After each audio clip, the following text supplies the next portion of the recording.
Que vimos fue el capítulo 13 y si bien o si no me equivoco llegamos, me parece, hasta el versículo 12.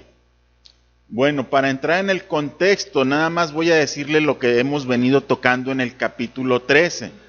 Inmediatamente que lo acabemos, están en el cajón de atrás, para que entremos nuevamente en el tema de la carta a los romanos. En los versículos del 1 al 7 del capítulo 13 hablamos de los deberes que tiene el creyente con el gobierno humano. Dice: sométase toda persona a las autoridades superiores. Entonces dijimos cómo los gobiernos están siendo puestos por Dios mismo. En cada nación el gobierno que existe, dice Pablo, que es un gobierno que Dios puso, ¿sí? Y dice en el versículo Pablo que el gobernante es un servidor de Dios para nuestro bien. ¿Sí? ¿Qué significa esto? Que Dios ha puesto los gobiernos para que nuestras sociedades estén organizadas y de alguna manera el mal que aqueja al mundo sea detenido por medio de los hombres que se encuentran en el gobierno. En el versículo 7 dice: pagad a todos lo que debáis. Nos damos cuenta que el apóstol Pablo dice que debemos de pagar nuestros impuestos al gobierno y que no le debemos de deber nada a nadie, que es parte de nuestras obligaciones como creyentes. Algunos dicen, malentendiendo, no comprendiendo lo que la palabra dice, que ellos viven solamente bajo la autoridad de Dios y que ellos solamente harán caso a lo que Dios diga. Entonces ellos no entienden lo que la palabra de Dios está diciendo, que un gobernante ha sido puesto por Dios. ¿Sí? Y dice que Él lleva la espada para juzgar y condenar a aquellos que hacen el mal, y los que hacen el bien no tienen por qué tener temor del gobierno, porque ha sido puesto para nuestro bien.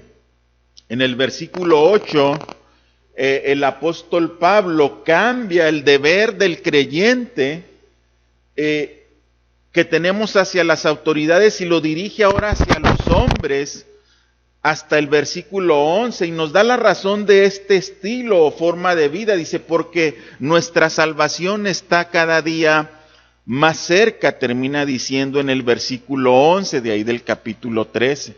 Entonces, así como tenemos deberes hacia el gobierno y debemos sujetarnos a la ley, enseguida el apóstol Pablo dice que tenemos un deber hacia nuestros semejantes, ¿sí? Y dice en el 8: no debáis a nadie nada, sino el amarnos unos a otros, porque el que ama a su prójimo ha cumplido la ley. Entonces vemos que nosotros tenemos la obligación de amar a nuestro prójimo, a nuestro semejante, y es un deber que debemos de cumplir, así como cumplimos nuestros deberes sociales, pagando nuestros impuestos y honrando a nuestras autoridades y reconociéndolas. De la misma manera debemos de amar y reconocer a las personas que nos rodean, especialmente a los que se encuentran en la iglesia. ¿Y cuál es la razón de esto, hermano? Bueno, porque dice que nosotros, debe de ser nuestra forma de vida, y da la razón en el 11, porque ahora está más cerca de nosotros nuestra salvación que cuando creímos. ¿Qué quiere decir esto? El apóstol Pablo está diciendo que la venida de Cristo, nuestra redención, ya está cada día más cerca. Y por esa razón no tenemos que tener conflicto con nadie, ni deberle nada a nadie, sino amarlo, para que cuando Cristo venga yo esté preparado y que ese día no me agarre descuidado. Dice el versículo 12: la noche está avanzada y se acerca el día. Desechemos pues las obras de las tinieblas y vistámonos las armas de la luz. El apóstol Pablo está diciéndoles que cada día viene o se acerca más el día en que el Señor vendrá, y nosotros tenemos que estar preparados. En el 13 dice: andemos como de día, honestamente, no en glotonerías y borracheras, no en lujurias y lascivias, no en contiendas y envidia, sino vestíos del Señor Jesucristo y no proveáis para los deseos de la carne. ¿Qué significa lo que está diciendo Pablo? Que nosotros como creyentes, como hijos de Dios, no debe de haber ninguna de estos actos pecaminosos, ¿sí? Sino que al contrario, nosotros debemos ser reconocidos porque hoy nos hemos vestido de las obras y del carácter de Cristo. Eso tiene que ser lo sobresaliente en nuestra vida, vestidos del Señor. Todas las obras que el apóstol Pablo dice pecaminosas son aquellas obras de las tinieblas que debemos de desechar, pero luego dice nosotros debemos de vestirnos del Señor Jesucristo. Que nuestros actos y nuestros hechos sean vistos y conocidos.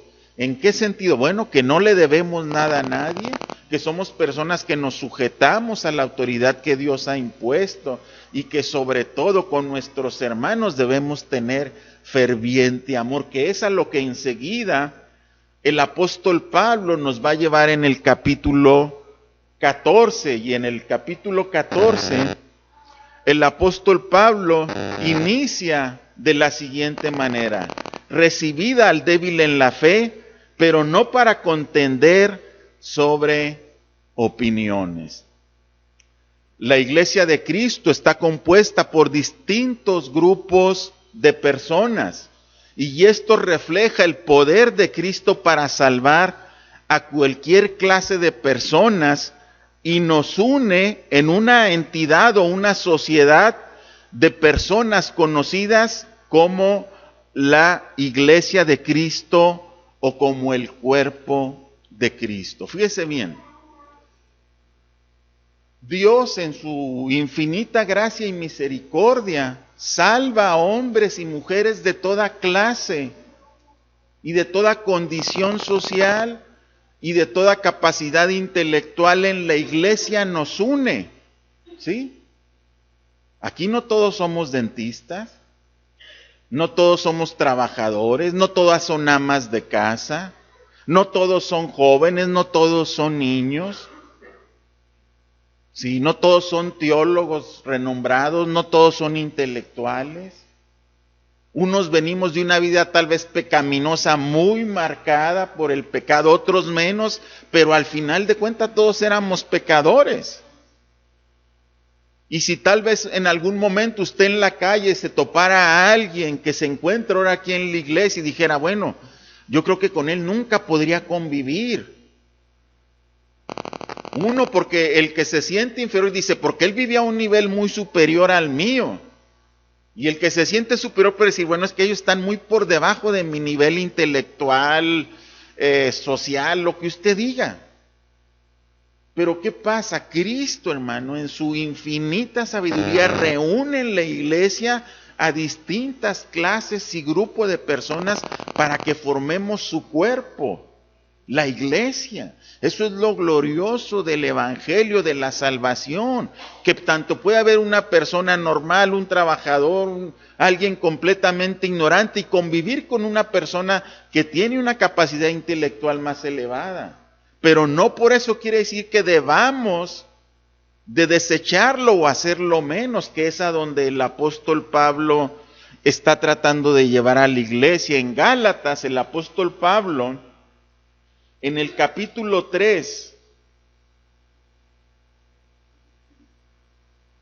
y versículo 28, hace una declaración y dice, y ya no hay judío ni griego, no hay esclavo ni libre, no hay varón ni hembra, porque todos vosotros sois uno en Cristo Jesús. ¿Se fija cómo Pablo está haciendo una unidad de los creyentes en un solo cuerpo, en un solo órgano?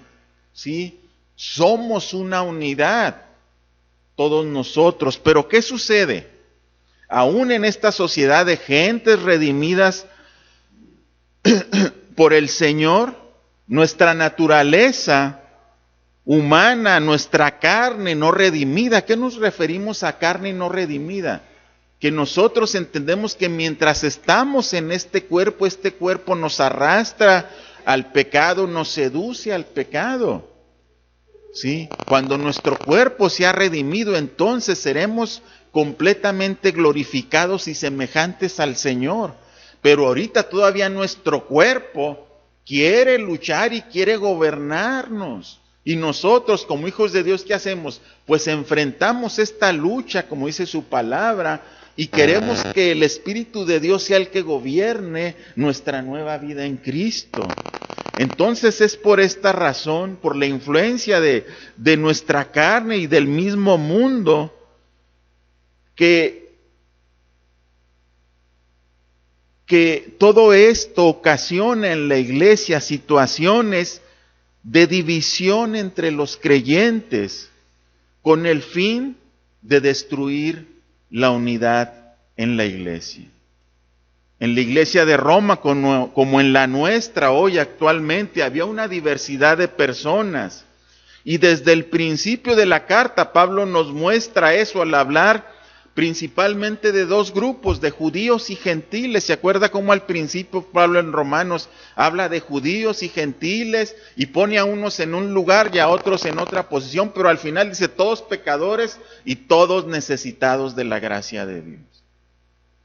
Exactamente sucede con nosotros. Tenemos nuestras diferencias y el diablo trata de romper la unidad en la iglesia. ¿Sí? Y el apóstol Pablo empieza a hacer una diferencia de la clase de miembros que puede haber en la iglesia. Y dice, recibid al débil en la fe, pero no para contender sobre opiniones. Mire, ¿qué está diciendo el apóstol Pablo? Que en la iglesia va a venir gente débil en relación a la fe. Y más adelante vamos a ver a qué se refiere. Dice, porque uno cree que se ha de comer de todo en el versículo 2. Otro que es débil come legumbres. Entonces, hermano, la iglesia estaba dividida por grupos distintos. Uno, los gentiles que venían de religiones paganas e idólatras, y los judíos que venían de su religión y de su tradición judía con todas sus costumbres. Entonces, ¿qué sucedía en la iglesia? Aquellos judíos que comprendieron el mensaje de salvación se sentían libres de toda esa carga que su religión y sus tradiciones les habían echado encima. Entonces ahora ellos se sentían con la libertad de comer cuanto pusieran delante de ellos, comer carne, comer legumbres. Ellos se sentían con esa libertad que habían obtenido en el Señor. Los paganos, los romanos específicamente, y tal vez algunas otras culturas se encontraban ahí, ¿sí? Había la costumbre en los pueblos, en la nación romana, que ofrecían a sus ídolos la carne. Los sacrificios de los animales eran ofrecidos a los ídolos y luego se traían al mercado para venderse. Entonces unos decían, yo no puedo comer de lo sacrificado a los ídolos. Pero los que se sentían libres de eso decían, yo puedo comer de todo porque Dios me salvó y me sacó de mi tradición, que al final de mente no producía en mí nada, sino solamente me tenía esclavizado y atemorizado. Y ahora yo tengo la libertad para comer lo que se me ponga en la mesa. Los débiles, los que comían solo legumbres, los veían y decían, ¿qué pasa con ellos? ¿Por qué están haciendo eso? ¿Sí? Y los empezaban a juzgar. Mire lo que dice el versículo 3. El que come, no menosprecia al que no come. Y el que no come, no juzgue al que come, porque Dios le ha recibido. Entonces, hermano, la iglesia se dividía entre dos grupos. Los que comen, ¿qué hacían? Menospreciaban al que no comía. Decían, mira qué ignorante puede ser. Porque él cree que todavía tiene que abstenerse de la carne y Dios nos ha dado libertad para comer de todo. Sobre todo después de la visión de Pedro, cuando Dios le muestra toda clase de animales y de aves y reptiles, y le dice Dios, mata y come, ¿sí? Porque él lo había todo ya purificado. Entonces, el judío con una conciencia tranquila, sin que le acusara, él iba y compraba carne al mercado y comía. Y otros decían, ¿por qué vas y compras si es carne sacrificada a los ídolos? Pero él decía, al final de cuentas todo lo hizo Dios y lo comemos con acción de gracias, como vamos a ver más adelante. El problema está en lo que estaba sucediendo internamente en la iglesia, que por causa de la comida, los de las legumbres eran despreciados, y por causa de la carne, los que se sentían fuertes, sin que su conciencia les acusara de nada, eran juzgados y condenados. Y como pueden pasar diferentes situaciones en la iglesia, hermano, donde para unos algo les puede ser pecaminoso, para otros no. El apóstol Pablo está poniendo un orden dentro de la iglesia. El apóstol Pablo está estableciendo la comunión adecuada entre los creyentes y dice, versículo 4, ¿tú quién eres que juzgas al criado ajeno? Para su propio Señor esté en pie o cae, pero estará firme, porque poderoso es el Señor para hacerle estar firme. ¿Qué significa esto, hermano? El apóstol está diciendo, lo importante es que tú entiendas que Dios es el que está evaluando su conducta y sus actos. Si Él va a comer carne, Él lo hace para el Señor. Si Él no va a comer carne, para el Señor no va a comer carne, pero a ti no te toca juzgar. El juzgar le toca a Cristo. Y cada uno de nosotros, hermano, tiene que poco a poco ir madurando en su conciencia de las cosas que realmente son relevantes en la vida de los seres humanos. Cuando nosotros empezamos a fijarnos más en las formas y en las cosas externas y en lo que comes y no comes, y si te vestiste así, si traes el pelo así, si te pintas mucho, si no te pintas, si te arreglas o no te arreglas, ese tipo de cosas externas no es la esencia del evangelio.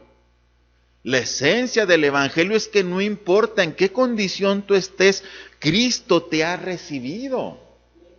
Y al final de cuentas, cada uno de nosotros daremos cuentas al Señor.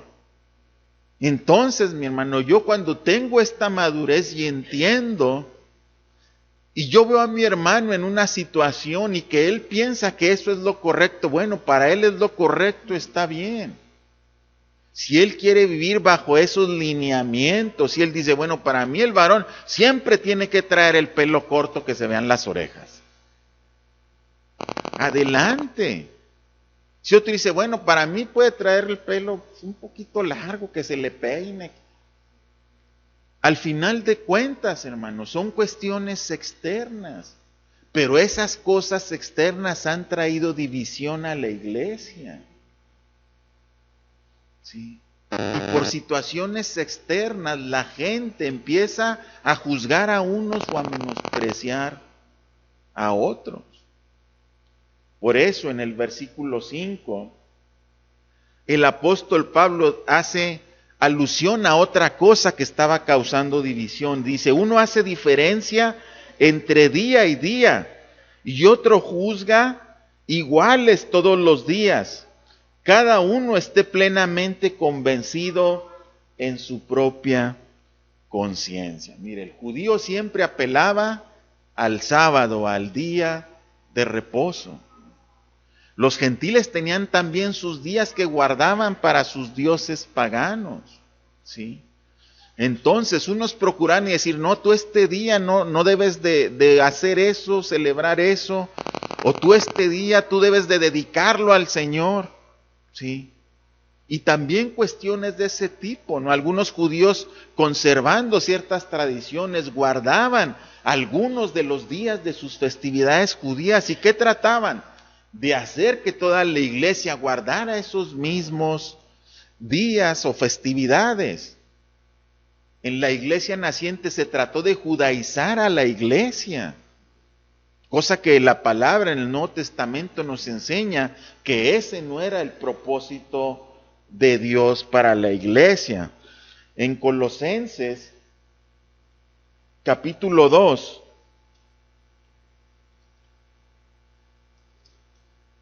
y versículos 16 y 17 dice: por tanto, nadie os juzgue en comida o en bebida, o en cuanto a días de fiesta, luna nueva, o días de reposo, todo lo cual es sombra de lo que ha de venir, pero el cuerpo es de Cristo.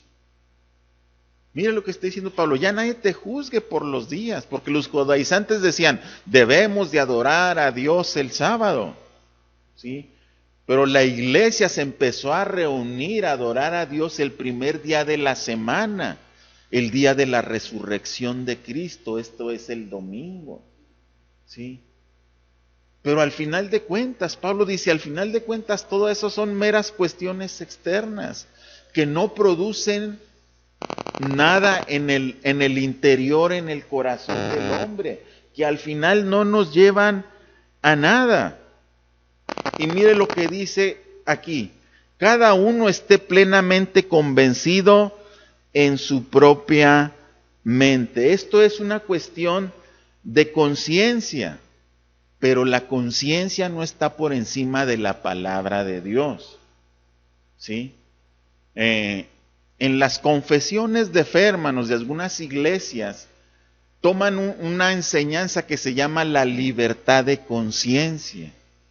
¿Qué significa esto? Que cuando yo tengo una cierta madurez y crecimiento, y yo entiendo y puedo discernir lo pecaminoso de lo no pecaminoso, entonces yo tengo una libertad de conciencia para hacerlo, ¿sí? Cuando yo tengo cierta madurez y un dominio propio, ¿sí? Entonces yo puedo hacer algunas cosas, comer algunas cosas, beber algunas cosas con madurez y no dejarme dominar por ellas. Por eso el apóstol Pablo dice: a los judíos me hago como los judíos, a los que están sin ley me hago como si yo estuviera también sin la ley, pero viviendo bajo la ley de Cristo. Todo con un propósito, a fin de que algunos se salven. Entonces, no perdamos de vista este punto, hermano, porque al final de cuentas, todo lo que yo haga o deje de hacer tiene que tener un propósito, que alguien se salve, ¿sí? Pero yo tengo que tener cuidado. Yo tengo conciencia para comer o beber algo. Mi conciencia no me acusa, porque yo entiendo que todas esas cosas son externas. Y al final lo que yo coma o bebe, dijo Jesús, que eso no era lo que contaminaba al hombre, sino lo que sale de la boca del hombre es lo que contamina. Entonces eso es tener una madurez y una conciencia, pero no todos estamos en el mismo nivel. Así como nuestro cuerpo, hermano, no podemos hacer todo con un solo órgano, con 2 o 3. En la iglesia sucede lo mismo. Entonces, ¿qué hacemos? El órgano o el miembro que puede hacer una función le ayuda al otro, ¿sí? La cabeza sin la mano no se peina ni se rasca. Entonces, el apóstol Pablo está llevando a la iglesia a entender que a pesar de sus diferencias en cuanto a cuestiones externas, ellos tienen que tener claro que somos un cuerpo en Cristo Jesús y que debemos de cuidar los unos de los otros. Y que no porque yo mi conciencia esté tranquila y mi conciencia no me acuse de hacer algo, de comer algo, de vestir algo, nunca la conciencia estará por encima de la palabra de Dios. Si un día usted ya está haciendo algo, practicando algo, y eso va en contra de la palabra de Dios, y un hermano va y lo exhorta y le dice: ¿sabe qué, hermano? Su actuar no es correcto, lo que usted está haciendo no está bien, es pecaminoso. Porque la Biblia dice aquí que esta manera de comportarse, de hablar, esta actividad que usted está haciendo es pecaminosa. Usted no lo puede decir, pero mi conciencia no me ha acusado. ¿Comprende? El que su conciencia no lo acuse de pecado no quiere decir que esté bien. Tenemos la suprema ley en la palabra de Dios que nos marca qué está bien y qué está mal. Entonces Pablo dice, por eso dice, que cada uno esté plenamente convencido en su propia mente. ¿Qué es esto? Si tu conciencia te dice no tomes, no tomes. Si tu conciencia te dice no comas, no comas, para que tu conciencia esté tranquila y tu vida espiritual no se vea afectada. Si tu conciencia te dice come, pues come. Si al final tu bienestar espiritual no se afecta, come o bebe, o haz esto o aquello. Pero mire bien, decimos, pues se balancean las cosas unas otras. No, esto no es así. ¿Sí? Porque mire cómo empieza. Recibid al débil en la fe. ¿Sí? ¿Qué quiere decir? Tú que te consideras maduro, que eres una persona que ha crecido, tienes que recibir a él, y no para contender, no para estarle señalando sus errores o sus costumbres, no, sino para ayudarle, para edificarlo, para enseñarlo, para soportarle sus debilidades. ¿Sí? Sigo adelante. Enseguida, el apóstol Pablo en los versículos 6 al 9, ¿sí? Entendemos a dónde quiere Pablo llevar a la iglesia. ¿A qué? A que en la vida cristiana, en todo lo que tú hagas o dejes de hacer, tienes que buscar traer la gloria al Señor.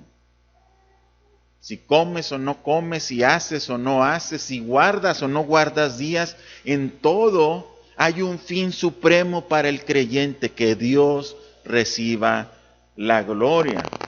Y mire, dice el 6, el que hace caso del día, ¿qué hace? Lo hace para el Señor. Y el que no hace caso del día para el Señor no lo hace. El que come para el Señor come, porque da gracias a Dios, y el que no come para el Señor no come y da gracias a Dios.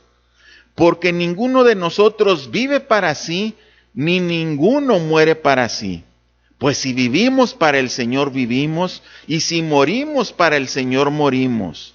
Así pues, sea que vivamos o que muramos, del Señor somos. Porque Cristo para esto murió y resucitó y volvió a vivir, para ser Señor así de los muertos como de los que viven. Entonces yo tengo que ver aquí la ley suprema que el apóstol Pablo está diciendo. Que yo todo lo que haga lo debo de hacer para el Señor.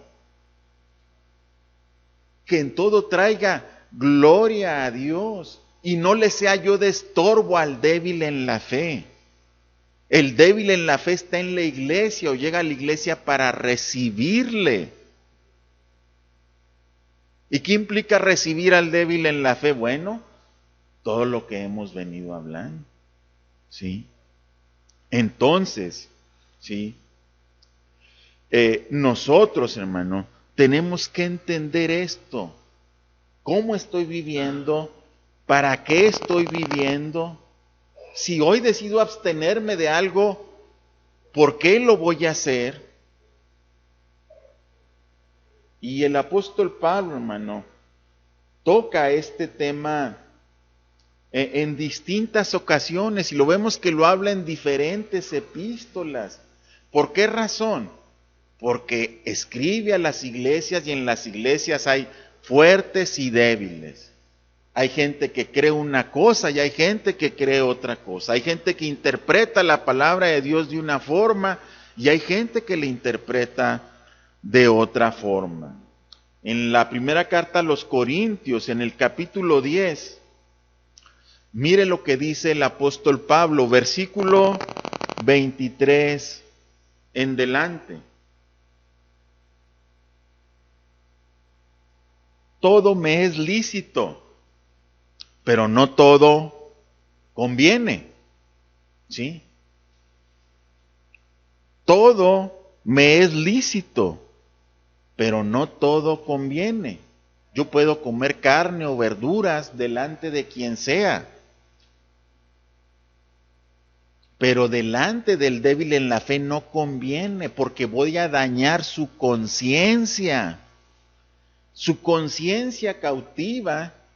Si en que tal vez no había que comer carne, si me veía comer carne como un creyente de la iglesia y tal vez maduro, o tal vez era un diácono o alguien con un lugar en la iglesia, para el creyente débil podía ser dañino a su conciencia y llevarlo a desanimar y decir, no, pues aquí mira, comen lo dedicado a los ídolos.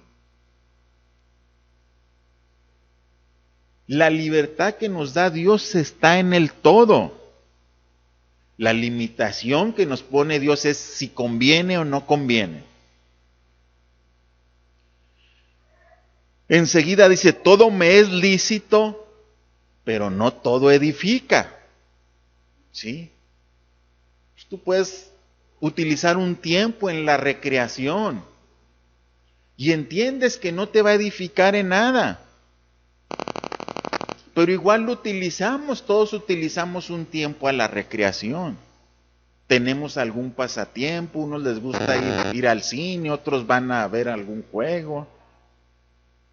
Está bien, ¿sí? Aunque no edifica, pero bueno, no lo podemos acusar de pecaminoso. Claro que si a usted le gusta ver películas de otro tono o andar en situaciones donde hay cuestiones ya que lo pueden llevar a una situación donde usted pueda ser arrastrado, entonces sí vea cuáles son las cosas que traen edificación a su vida. ¿Sí? Aquí es donde se ve la madurez. Ninguno busque su propio bien, sino el del otro. Hasta ahí vamos bien. Porque el bien que yo deseo para mí es un filete de 500 gramos. Pero a mi hermano eso le afecta. Porque es débil. Pero a mí me gusta, ni modo, ese es tu problema, no. Porque estaría yo buscando mi propio bien. ¿Qué significa? Entonces nunca voy a comer carne, no. Nunca coma carne con aquellos que puede dañarle. Nunca haga cosas que aunque usted tenga la libertad de conciencia para hacerlas, pueda causar un daño a la conciencia del débil. Entonces usted dirá, entonces mi conciencia está cautiva a la de él. No. Tenemos libertad de conciencia, ¿sí? Pero yo tengo que tener cuidado que mi libertad no traiga tropiezo al débil, ¿sí? De todo lo que se vende en la carnicería, comed sin preguntar nada por motivos de conciencia, es a lo que venimos tratando, porque del Señor es la tierra y su plenitud. ¿Qué está diciendo Pablo? Dios hizo todas las cosas y las hizo buenas, dice la palabra en Génesis, que cuando Dios vio su obra, vio que todo era bueno en gran manera. Entonces las bestias que nos recetamos, que nos comemos, Dios las creó y como para un bien nuestro. Pero hay un principio que antecede, que es el que acabamos de mencionar. Si algún incrédulo os invita y queréis ir, de todo lo que os ponga delante, comed sin preguntar nada por motivos de conciencia.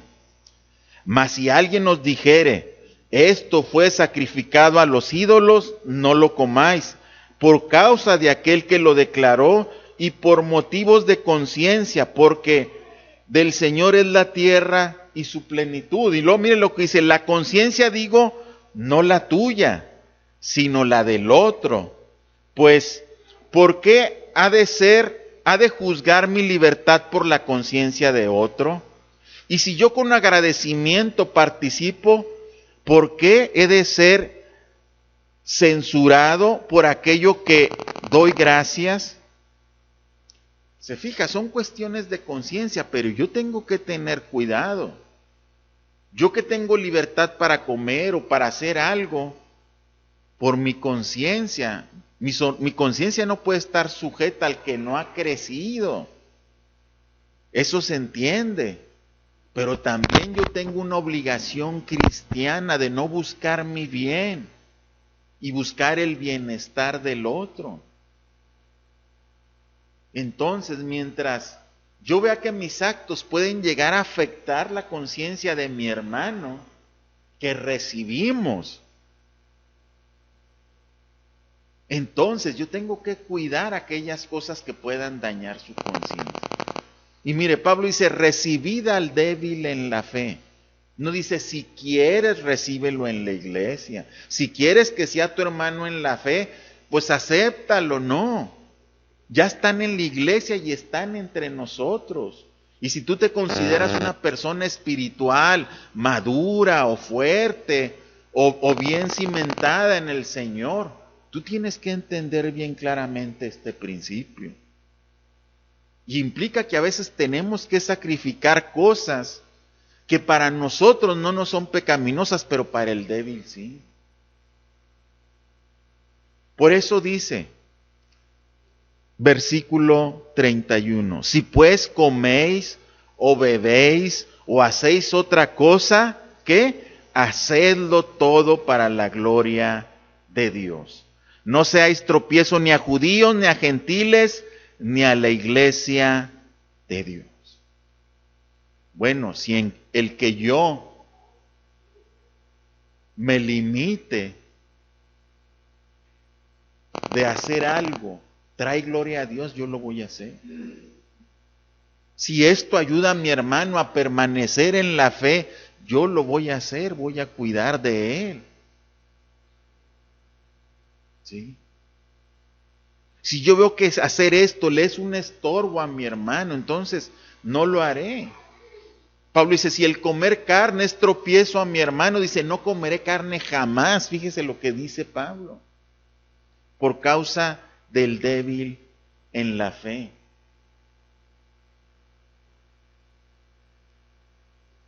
En 1 Corintios, en el capítulo 6 y versículo 20, dice Pablo, porque habéis sido comprados por precio. Glorificad pues a Dios en vuestro espíritu y en vuestro cuerpo, los cuales son de Dios.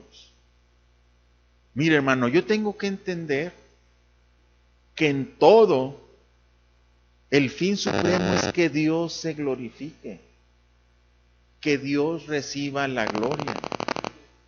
El fin supremo al cual Dios nos ha llamado como iglesia es que Dios se glorifique en medio de la iglesia. Si esto implica un sacrificio de mi parte, pues bueno, estaré dispuesto a hacerlo.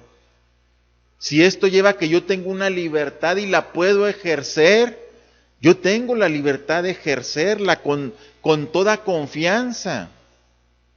Cuando yo entiendo que me estoy rodeado de gente madura y que entiende lo que es el crecimiento, y que cuando esta persona entiende que aún cuando yo como carne lo hago para la gloria de Dios, cuando yo tomo una copa o algo, una bebida, y yo puedo hacerlo y sentir mi conciencia tranquila, porque al final de cuentas en todo busco la gloria a Dios.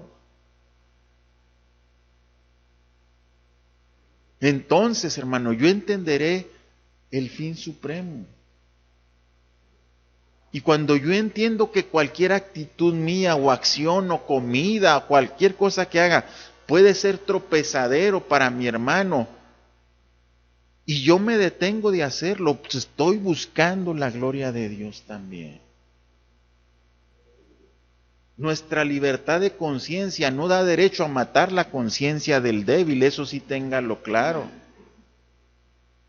El que usted tenga libertad para comer o beber o para cualquier cosa, el que el débil muera, eso no va a traer gloria a Dios porque usted decidió comer o beber.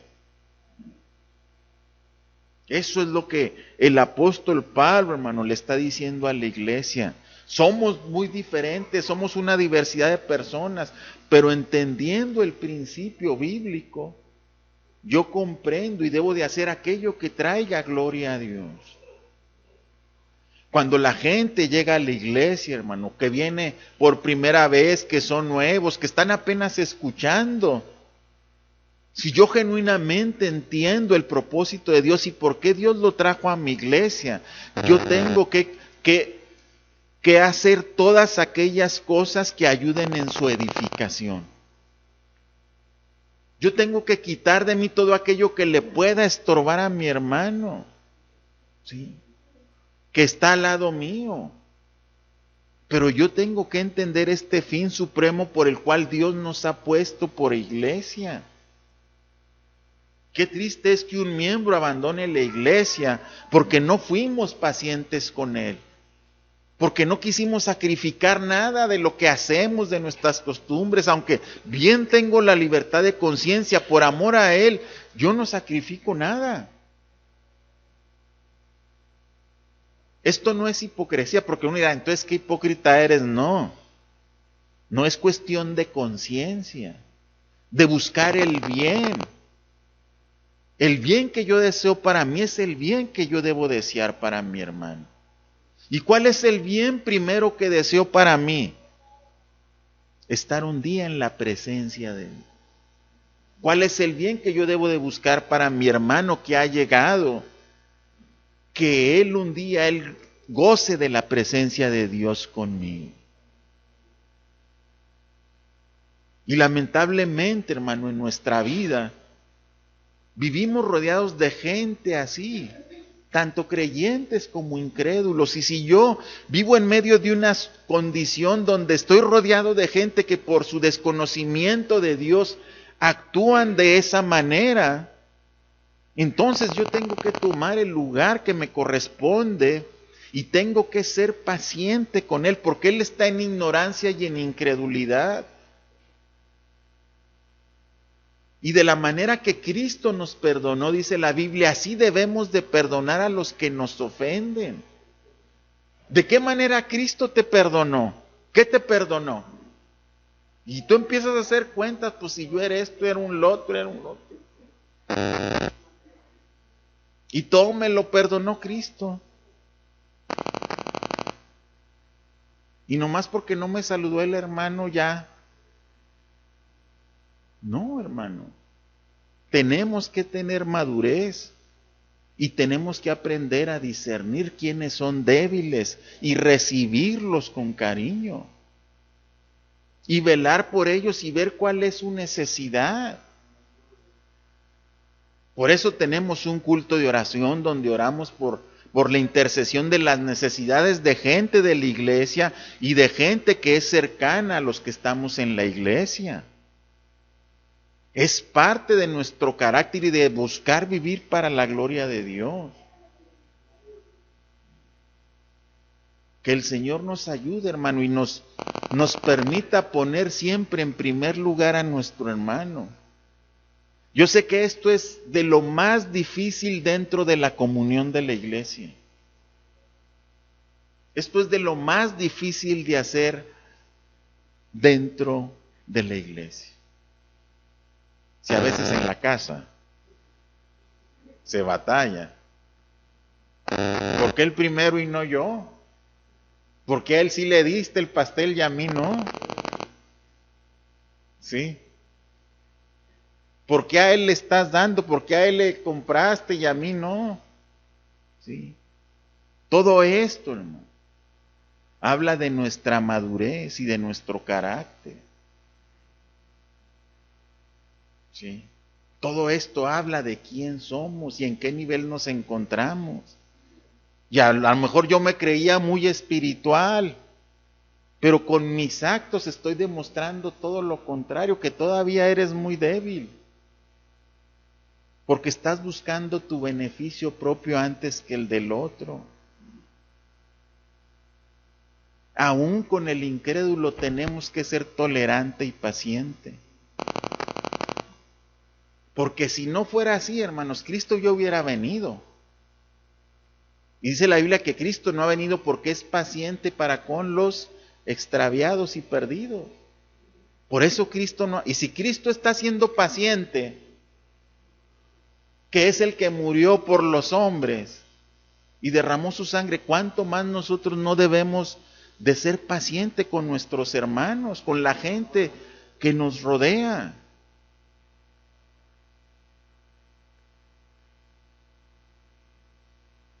Tengo una última cita, déjenme la leo porque si no luego... Colosenses capítulo 3.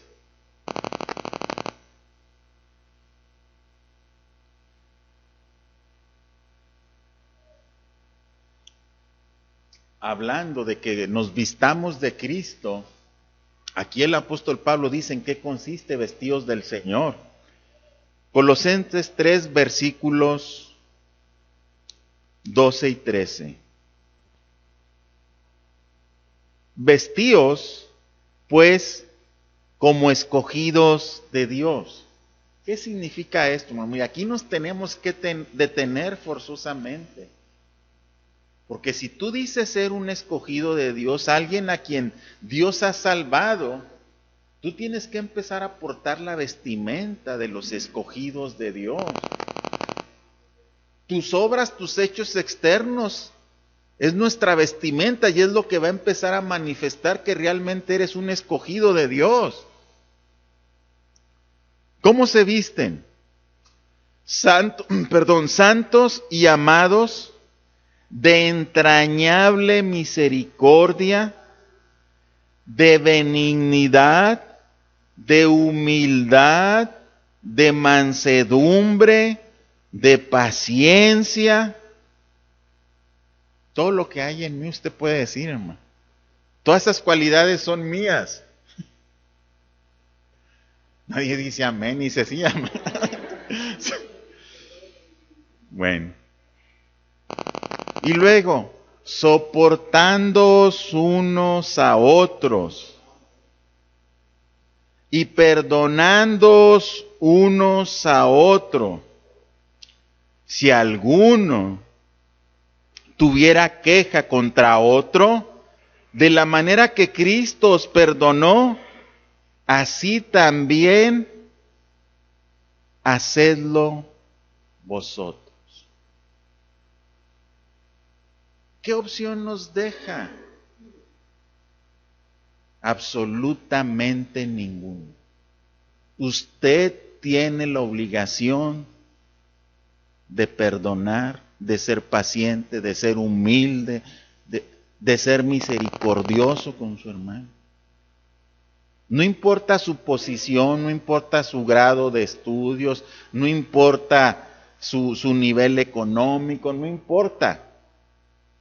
El más humilde y el más pobre en la iglesia tiene la responsabilidad de soportar al que tal vez lo mire con altiveza y soberbia dentro de la misma iglesia. Y el que se siente en una posición más encumbrada tiene la obligación de humildemente soportar las afrentas de su hermano. Con mansedumbre tolerarlo, soportarlo y aguantarlo. ¿Esto va a ser así para siempre? No, claro que no, porque la Biblia también enseña al respecto. Pero eso lo tomaremos en otra ocasión.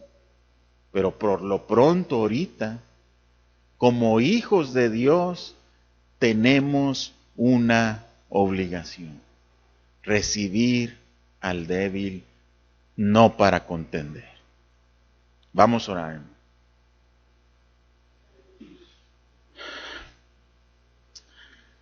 Padre, en esta hora te damos gracias en el nombre de Jesús. Gracias, Dios, porque tu palabra es la verdad, Señor. Y hoy a través de tu palabra, Señor, tú nos has mostrado, Señor, cuál debe de ser el carácter, cuál debe de ser el comportamiento, Señor, cuál debe de ser la forma en la cual, Señor, debemos de tratarnos unos a otros. Tu palabra nos enseña a considerarnos los unos a los otros. Tu palabra nos enseña que no debemos menospreciar ni juzgar a nadie en tu iglesia. Tan malo puede llegar a ser una cosa como la otra. Que, Señor, al contrario de eso, Señor, seamos vestidos de humildad, de mansedumbre y de perdón. Que en nuestra vida, Señor, haya paciencia para el débil, Señor. Que seamos pacientes con aquel que está extraviado, Señor. Y que lejos de menospreciar, desechar o juzgar, nos preocupemos por su bienestar espiritual, Señor.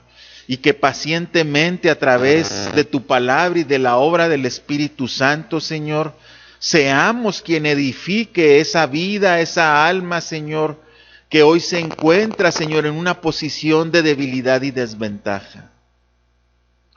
Señor, ayúdanos a ser ejemplo para los más débiles.